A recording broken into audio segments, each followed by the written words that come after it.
to you, Claire. Okay, good afternoon, everybody. I'm Claire Brook, and I'm one of the partners at Aaron's in our Chester office, and I'm currently working from home today, so welcome to my garage. But I am really pleased to join your this afternoon lunch club session, and we're going to cover actually quite a lot of topics, but in brief. And today I think we have some slides. I'm hoping that Charlotte has them to hand. Is that right, Charlotte? Do you have them to share?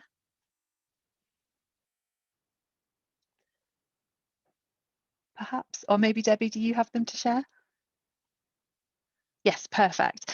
And so we'll be covering topics including how to reconsider, because we did this all last year, safe return to the workplace, flexible working and home working, and some key topics to think about within those headings that Debbie's going to cover.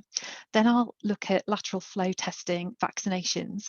Debbie's going to then look at the latest on furlough and annual leave, and obviously that's going to be a really interesting issue this summer with holiday requests coming through and how we handle those properly with potentially quarantine issues arising. And then finally, we'll look at some of the health and safety issues to think about in returning everybody safely to the workplace. So if I start with considerations that we need for a safe return to work, then really it's looking at the current position, which is that we have guidance from government that everybody who can work from home should, or should we say must, continue to do so.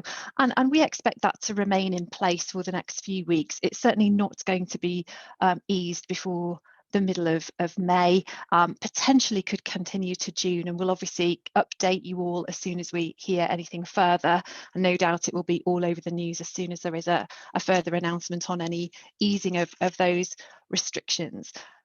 Then what we need to think about is moving forwards after we go on from the current state of play is how we support everybody returning to work. And so we'll have a look at health and safety towards the end of this session, but initially my initial thoughts would be how we encourage everybody who has been working from home. I appreciate that there are lots of individuals who've continued to attend the workplace as usual, depending on your sector, but for those individuals who have been based from home for a prolonged period of time, there may well be some anxiety, some concerns about returning to whatever workplace environment it is their norm, whether that's an office or some other environment, and how we can put in place some positive cultural initiatives and perhaps changes as well to encourage a safe return to work and make sure that everybody is reassured of what to expect, and how we then remember to re-induct people back into the workplace.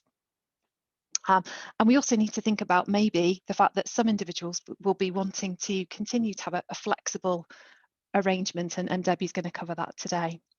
So initially, what we do need to think about is risk assessments, and the risk assessments on COVID and how we update those. We obviously put in place initial risk assessments for all our workplaces back in spring, summer last year, and those will need to be updated if they haven't already been, and should continually be reviewed and updated where necessary.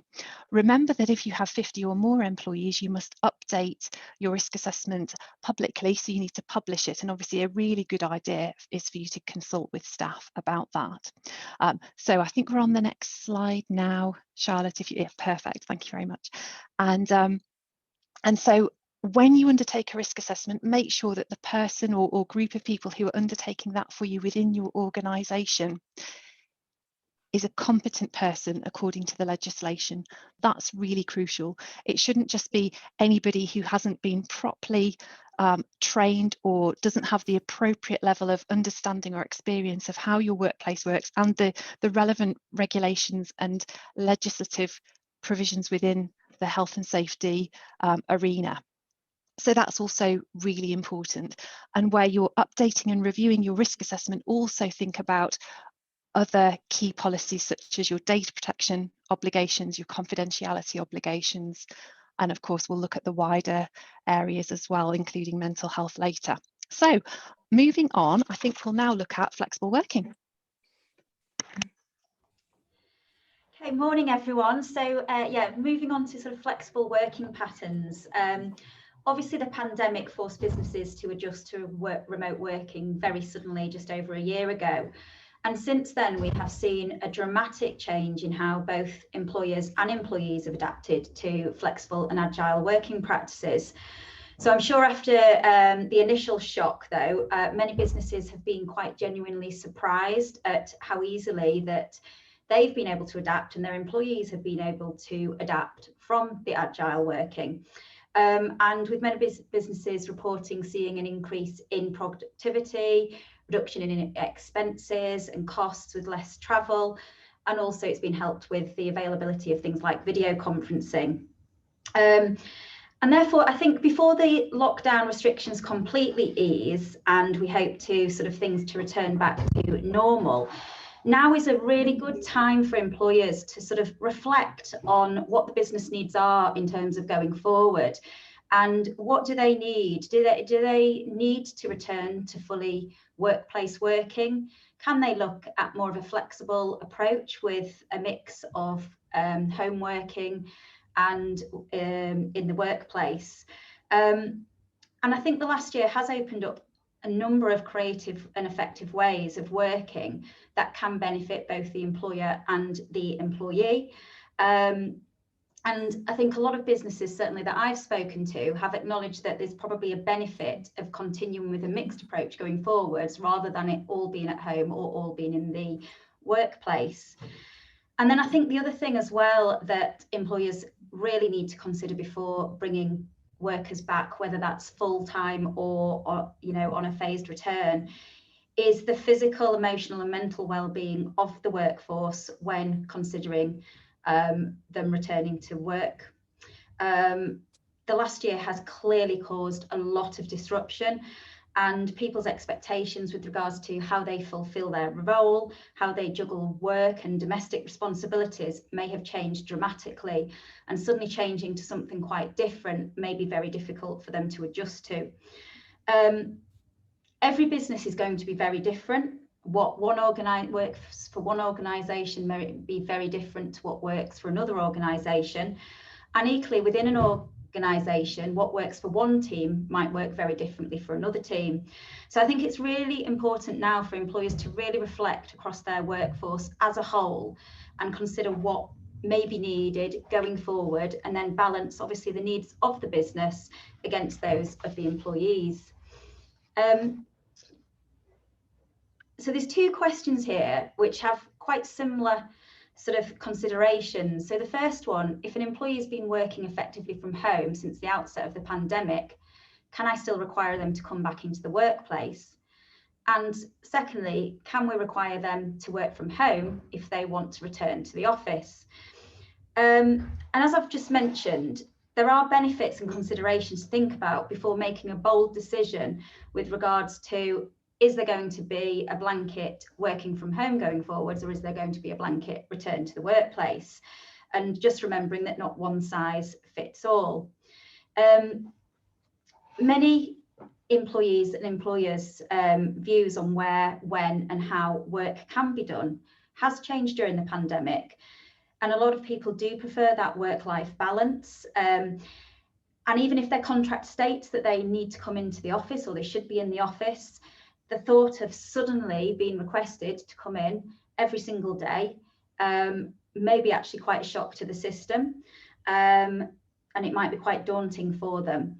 And equally, those who have been working from home who are really struggling with the lack of social interaction, want to be in the office because they work more productively in the office, may actually have concerns if they were suddenly asked to work from home on a permanent basis going forward. So there's lots of pros and cons and considerations in regards to both of those, and sort of seeing what is right for everybody going forward. Really, communication has got to be the key with what you're looking at doing going forwards. It's really important that you communicate with your employees as soon as possible with regards to what you're expecting of them going forwards, whether that be a return to the workplace fully, partially, a balance between the two, or potentially move to working from home more permanently. But if you do require them to return to the workplace, if their contract for employment requires and states that their workplace is in the office, then you should be able to bring them back to the workplace. But we would recommend that you do give them at least 48 hours notice as an absolute minimum if you do wish them to return to the office. And also alongside that, we would also recommend looking at a phased return to work. Also, just consider your business needs and how that might look going forwards, and just see whether or not you can sort of facilitate any agile working. If you have got employees who have been working from home, have been doing that productively, why you suddenly need them to return to the office on a full-time basis. And vice versa, if somebody really wants to come into the office, but you're looking at them working from home on a permanent basis, is there a possibility to have some flexibility there with regards to doing the both?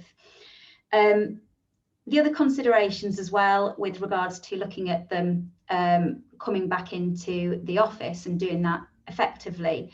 Claire will touch on the health and safety measures later on this morning, but I think the other thing, as I've mentioned, is the communication and being key. Just letting your employees know when the workplace may open, when staff may look at returning, and obviously that is going to be subject to the government guidelines in place at the time, and keeping an eye on any changes with that. How the employer will make sure the workplace is safe and how they will get their views from staff on any changes.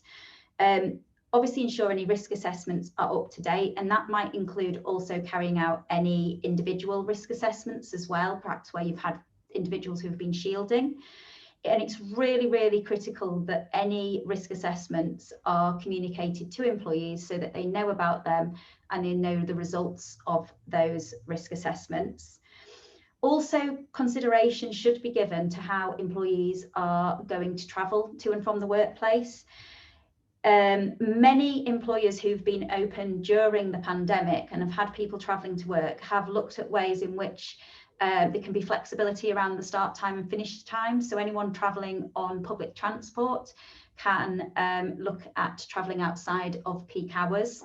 So again, that might be something to consider. And also phased returns where not just for them only coming in, say, twice a week rather than full time, but also looking at staggering the number of people who may be in the office at any one time. You may also want to look at who will return first if you've got individuals who may be on furlough. And just sort of finally on this, really, it's really important that before bringing anyone back into the office, that your policies and procedures are up to date. And that might include your policies and procedures on health and safety, flexible working, mental health awareness, agile working, and just any procedures you may have on returning to the office. And it's really important that those are addressed sufficiently in time, that you can have time to address individual concerns that anybody may have and speak to them before they do need to return to the office.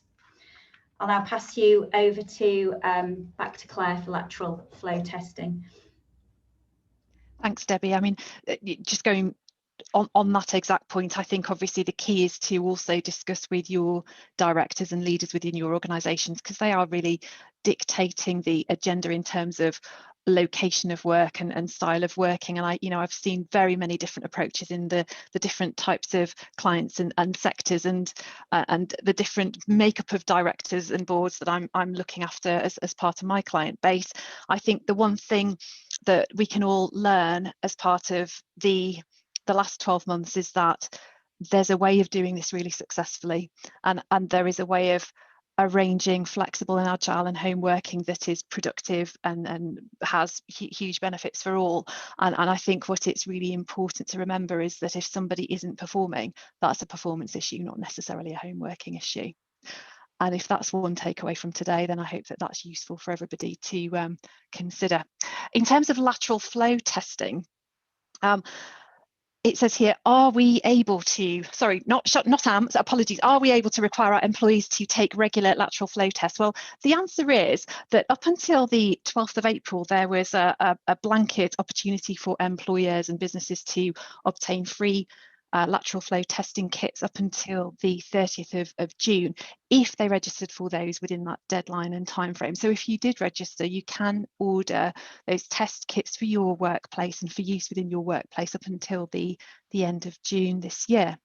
And you can obviously arrange for those test kits for employees to have them and take home.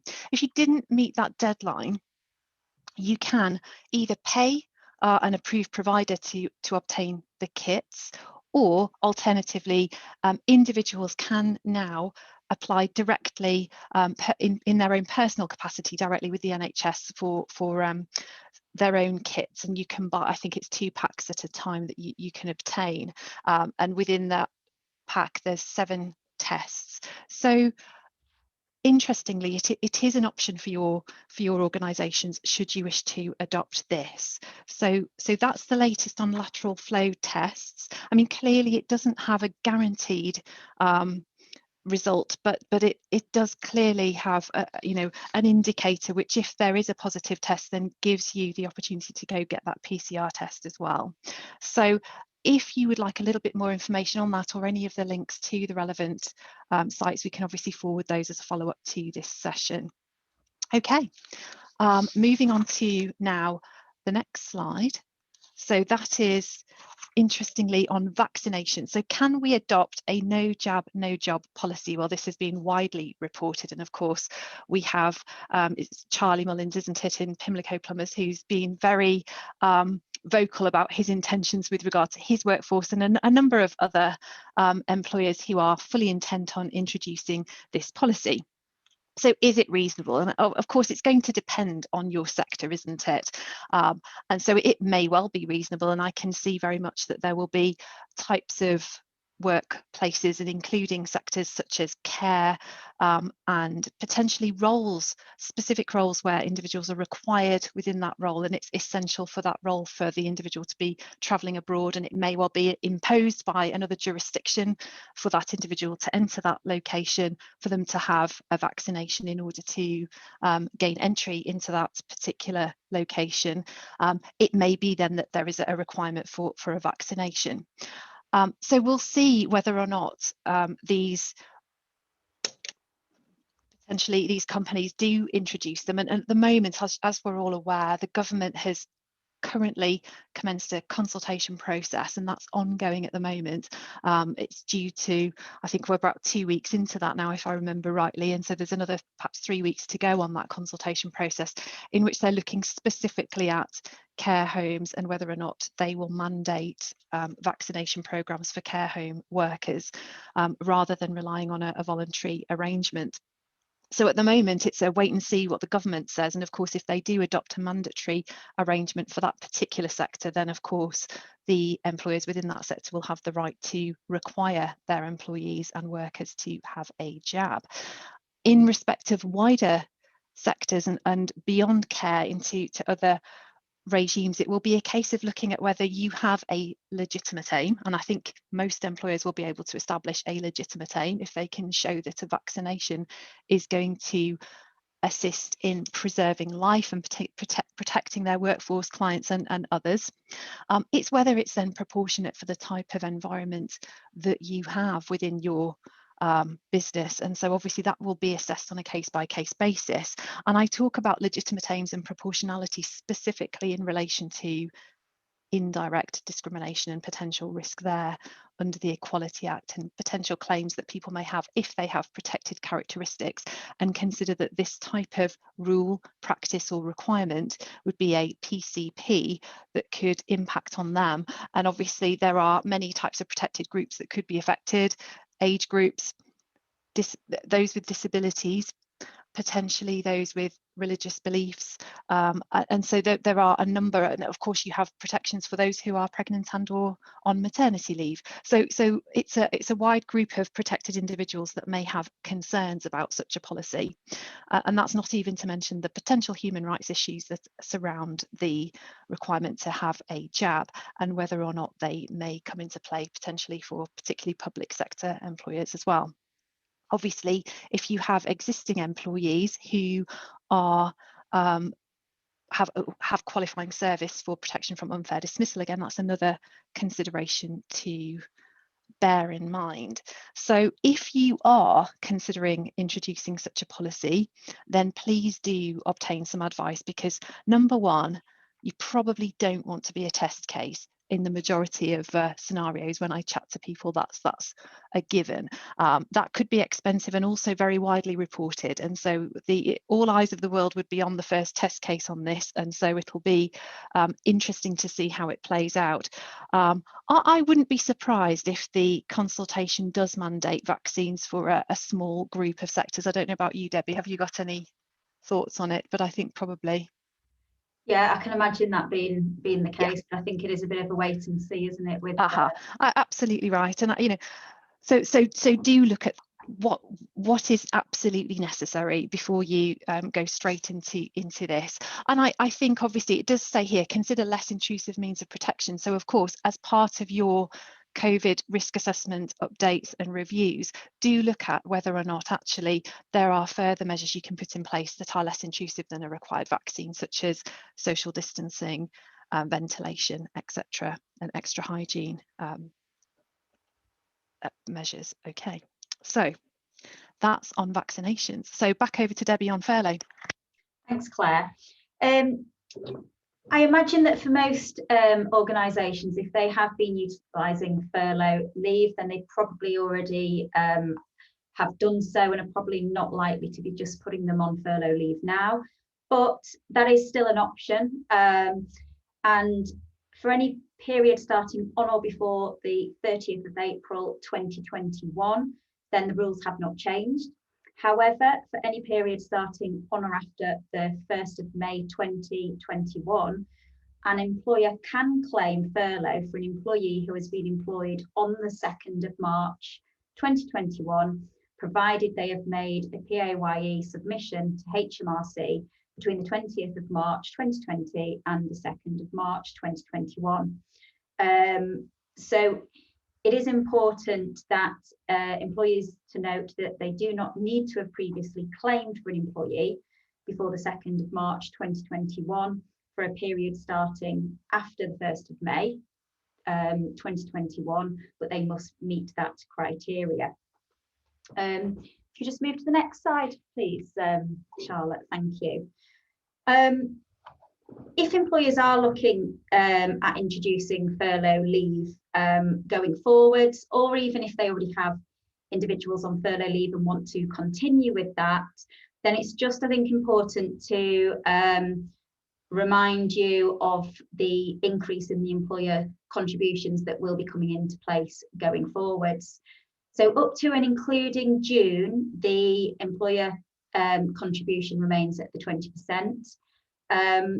And from July onwards, obviously we're seeing then an increase in the employer contribution. So that will then increase to the 30%. From August and including September, it's at 40%. As it stands at present, the furlough scheme leave is due to come to an end at the end of September. Whilst we're not anticipating any extension to that, obviously at the moment that's unknown. I think what I would just say as well, because this is largely in relation, the session today is largely in relation to returning to the workplace. If you have had people on furlough, or you are thinking of putting individuals on furlough, it's really important to bear in mind that those individuals may not have worked for a considerable amount of time. So it's not just a case that they've been working from home and their environment has been different, but some people have been out of the office, out of a lot of contact for a significant period of time. And I think it's really, really important with those individuals that, again, that communication is absolutely vital if you are bringing them back into the workplace and what is going to be expected of them when they do return. If you haven't sort of utilised the flexible furlough, then that might be something to consider going forwards for those individuals to try and start to ease them back into the workplace a bit easier. And I'll touch on mental health as well towards the end of the session. But again, I think that's also something to bear in mind with people who have had a significant period out of the workplace. And then moving on to annual leave.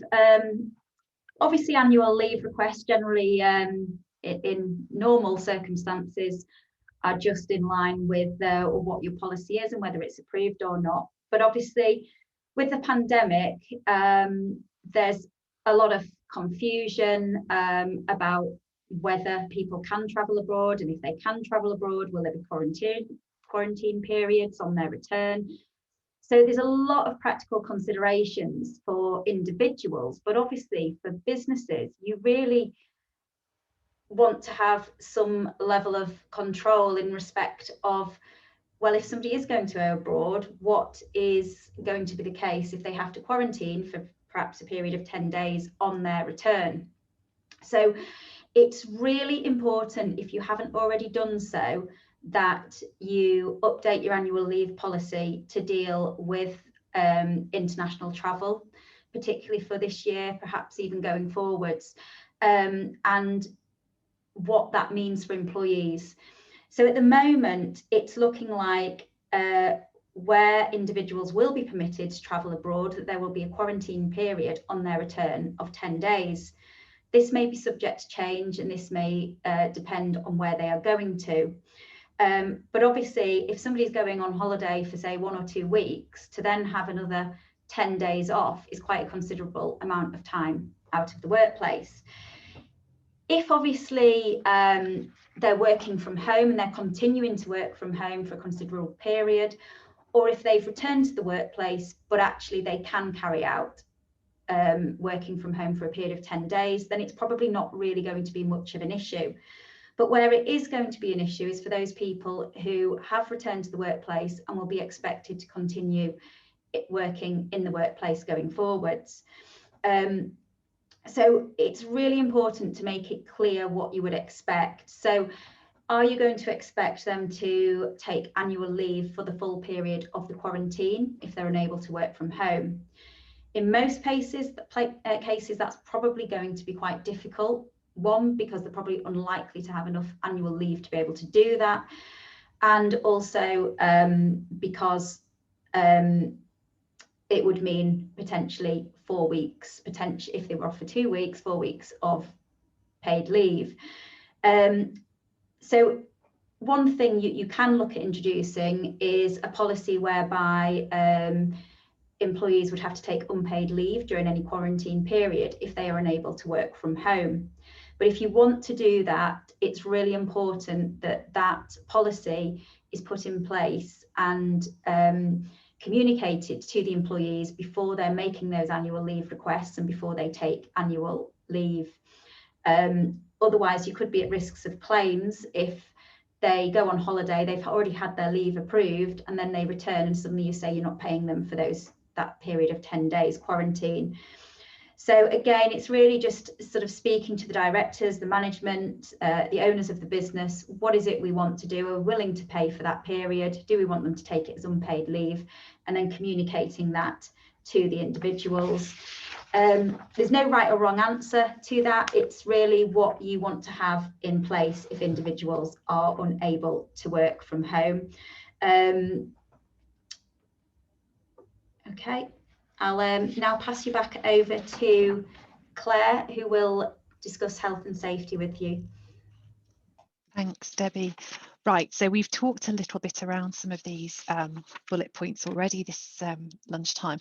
So obviously the key here is to revisit your COVID risk assessment, and we've all said that a number of times, but it is very important to keep reviewing those. And Debbie has also mentioned in one of her sessions earlier, that it's not just your overall workplace COVID risk assessment that needs to be revisited, it's the particular risk assessments that you've undertaken for individuals within the workplace. So it may be that if you have an individual who is particularly at risk or vulnerable, whether from a kind of physical disability perspective, or perhaps a mental health perspective, or even a pregnancy risk assessment, or maybe someone who has returned from a period of absence due to stress or grief, remember those individuals as well, and the risk assessments you need to undertake to review for those individuals, bearing in mind the specific elements that you need to consider in relation to your COVID compliance. And there are sector specific guidance notes on the government website. Again, we have circulated those before, but as a follow-up to this session, we'll resend the links to those sector-specific guidances. And those are a really useful starting point in keeping up to date with your reviews on what is important and what's going to be appropriate moving forward. I can see a few questions are coming in, so we'll get to those really shortly.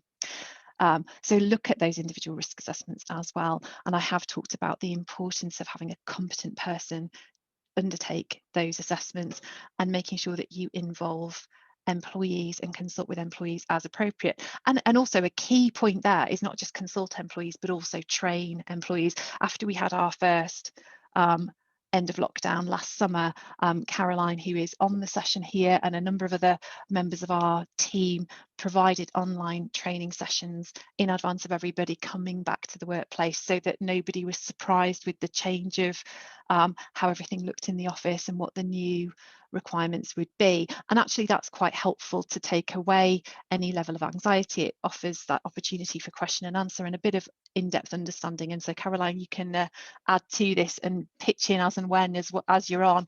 And but then it talks about in the next bullet point, the necessary PPE and masks. So again, it is something that everybody's taking a different approach to. And in terms of specifically face coverings or masks, if you are operating a specific PPE arrangement because you're in care or an NHS employer, then when I say masks, assume it could be face coverings or specific PPE, but do look at whether that is reasonable and or necessary, and make sure that where somebody is refusing to wear a mask, that you look into that reasonably as well.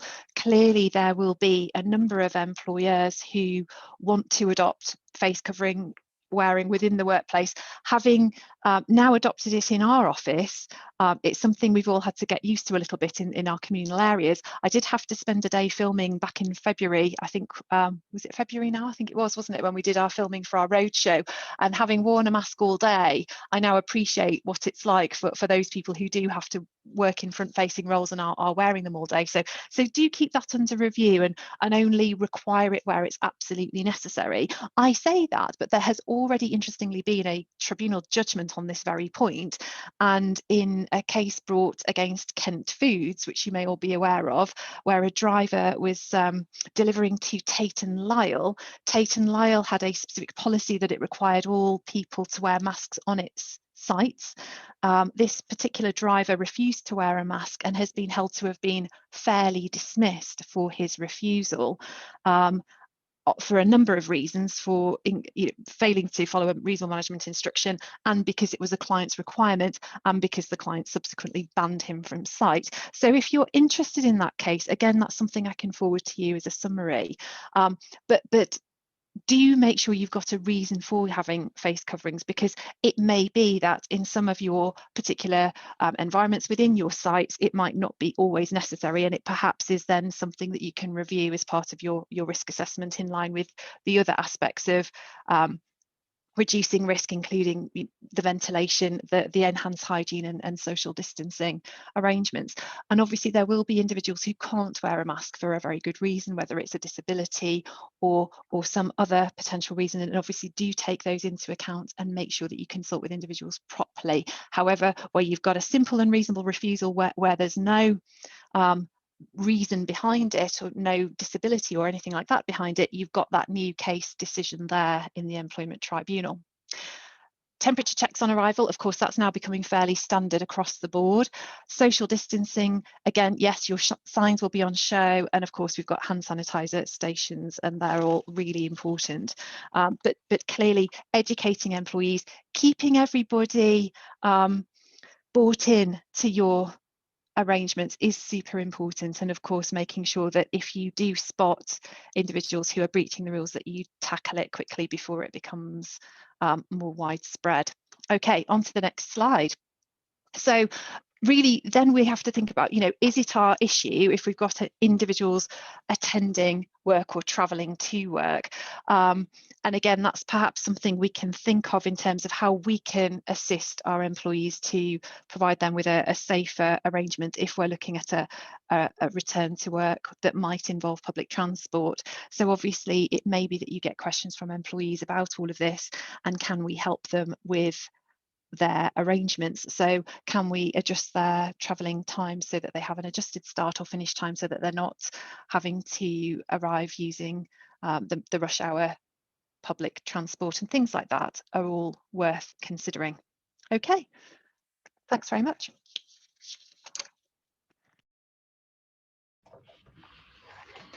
Thanks, Claire. I touched on this earlier, but mental health awareness is really, really key. It has been over the last sort of year during the pandemic, and also prior to the pandemic, we've seen a rising number of sort of mental health issues in the workplace. And as I mentioned earlier, the pandemic in itself has caused many psychological and physical concerns and issues with individuals, ranging from anxiety about the ongoing crisis, fear of getting infection, social isolation due to the lockdown, experience of challenging domestic situations such as childcare or caring for a vulnerable relative, financial worries, illness, bereavement, concerns over travelling to work and social distancing on public transport or in the workplace, and just general struggles with significant changes in society that we have seen, and changes sort of with the workplace as well. So there are many, many different and wide-ranging reasons as to why individuals may suffer with mental health issues. They may not be doing so now, but obviously as things start to open up and things start to return, then that could be something that we may start to see more of. And I think we are generally expecting to see more of mental health issues and concerns arising going forward in the workplace. The Mental Health First Aid England polled 2,000 UK workers back in March this year, and the results of that were actually that 25% of workers had not had one single mental health check-in in the last year. And that's quite concerning, really, that, you know, with so many people, whether they're working from home or whether they have even been going into the workplace, the pandemic has been obviously quite a challenging and sort of scary experience for a lot of people, with a number of different worries. And that actually, for people not to have been checked in on is, you know, it's quite concerning, really. So one of the things obviously we would recommend doing is, if you haven't already checked in on staff, do make sure that you are checking in on them on a regular basis. There are various different ways of doing that, whether it's just an email, a phone call, ranging catch-ups, team meetings, social interactions, but there are many, many different ways of just checking in on people and seeing how they are. And the other thing is that going forwards, it's really, really important that you look at mental health awareness, mental health training, and consider whether or not that is actually farmed out to the whole of the workforce or certain parts of the workforce. It's really, really important that individuals are aware of what mental health means, and also for signs to look out for. There are often people who will attend the workplace with a big smile on their face, but actually they are hiding a lot of insecurities, a lot of worries. And actually it's really, really difficult to often see the signs of that. Sometimes it's not the people who are higher up, like the directors and the managers, who often even spot the signs. Sometimes it's the colleagues who they work next to and see on a regular basis, and are actually more likely to notice just different changes in people, perhaps being more reserved, not willing to communicate, or just sort of acting a little bit differently. So I think there is definitely benefits to looking at a general training and update on mental health awareness throughout the workplace, even if that is just updating policies and procedures as an absolute minimum to make sure people are aware of that. But it is really an important thing going forwards. Also, things, if you don't already have them in place, looking at employee assistance programs, and also looking at things like occupational health as well, and having that in place if that is needed. We were also aware of an organisation, Rollingsons, who are a knitwear manufacturer, who have taken a really positive step and trained 2/3 of their staff on mental health, which I think is a really, really positive step. And it'd be great to see more businesses doing that going forwards.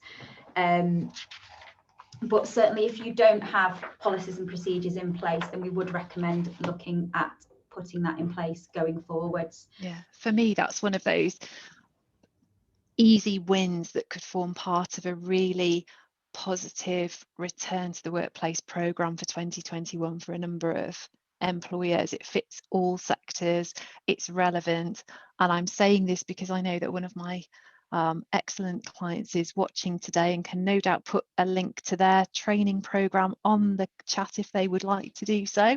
Imagine. Thank you. Thanks, Claire. So just, I think finally, really, just to recap on some sort of final considerations and sort of summarise, in terms of getting individuals back into the workplace, it's really, really critical to review and update your health and safety policies, as Claire has mentioned, and carry out the risk assessments and continue to look at them on an ongoing basis as all of the rules change, and keeping them up to date and ensuring that employees are aware of any changes to the risk assessments, any updates, just so that they know what is expected of them and what they would expect to find when they do return to the office. And also just look at giving special consideration to anyone potentially who may have a disability or may have been shielding as well. As I've mentioned, updating policies and procedures and communicating those to employees as soon as you can is really, really critical. And just ensure that they are aware of any new changes, any different guidelines that you might have put in place in the past year, particularly for those who may then be returning to the workplace, and just reminding them of what is expected of them. And obviously, if you are looking at more agile working, more flexible working, if you haven't already, then really it's really critical to put in place sort of a home working policy, flexible working policies as well, and make sure that those are communicated to the employees. I anticipate that going forwards we will see a lot more flexible working requests. So I think once employers decide that they want workers to come back into the workplace, that you might find that you're faced with a lot more flexible working requests. So if you haven't already got something in place, perhaps look at putting something in place for flexible working to ensure that there is consistency in how that is applied throughout the workplace, because we do often see with flexible working requests that there is different approaches are taken by different teams and different managers. So it's important to just have some consistency there in place. Okay, unless Claire's got anything else to add, I think that sort of wraps up our session, but we are here if anyone's got any questions, and I know we've also had some questions on the chat as well, which we can try and deal with now. Yeah, I think the key message that I would like really for everyone to take away is that there are many opportunities to get this right this year, and planning an exciting programme of positive initiatives for your employees to move forwards following what has been a very long winter. I think we'll all agree. It is a real opportunity for you to help with your retention. It helps you with your training and development opportunities for your staff. And I think if we all look optimistically with that strategy, there'll be a really positive future for you to work with as HR leaders within your organisation. We can certainly help you with that. I mean, we have talked about the importance of policies today, and Debbie and I spend a lot of our time advising on what updates are important, and we'd be very pleased to review what you have in place and update your policies with you. And likewise, we can provide bespoke CPD accredited training in-house for you if that is of interest on any employment law topic of interest. So I suppose that's the only other thing I would add, and we will look forward to speaking to you all again individually soon.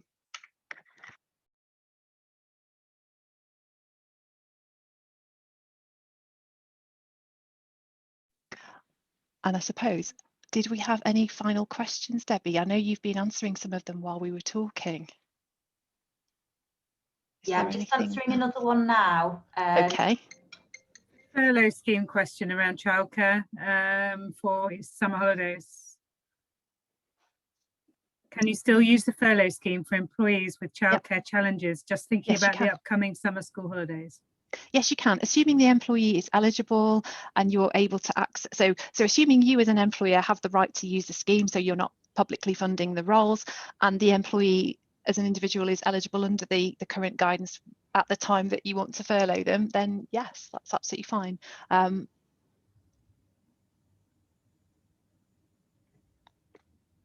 Do you agree with that, Debbie? Was there anything else you wanted to add?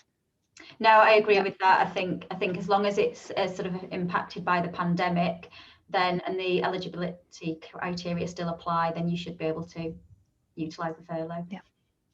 Thank you. It was just myself that asked the question. It's Isabella.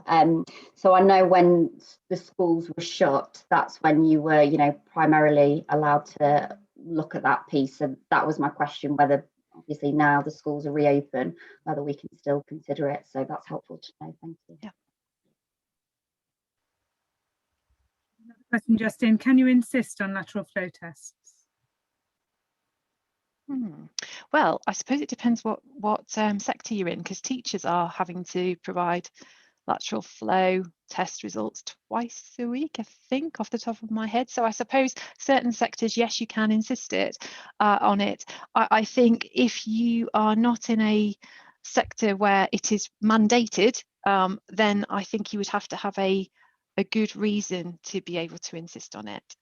So do you have a legitimate basis, and are you applying that proportionately within your workforce is the answer. And I appreciate that's a bit of a grey response, but I'm happy to have a bit more information and talk around it either on a one-to-one or now if you want to go into a bit more detail.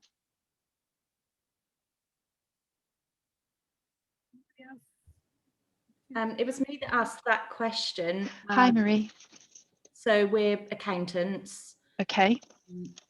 My understanding is that pupils, when they return to school, they couldn't insist that pupils took the tests. It's encouraging them, isn't it? Yeah. So my understanding is that we would need to encourage our employees to, rather than insist. Yeah, I think as accountants, that's right. Yeah. Okay, thank you.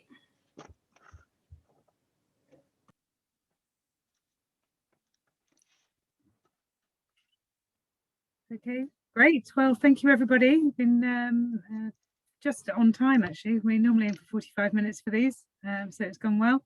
As I say, any other questions, please feel free to contact Claire, Debbie, or myself directly, and I'll pass on the questions to the right person if I can help. Thank you. Thanks, Helen. Thanks, everybody. It's great to see you all. We'll look forward to a day when we can do this in person.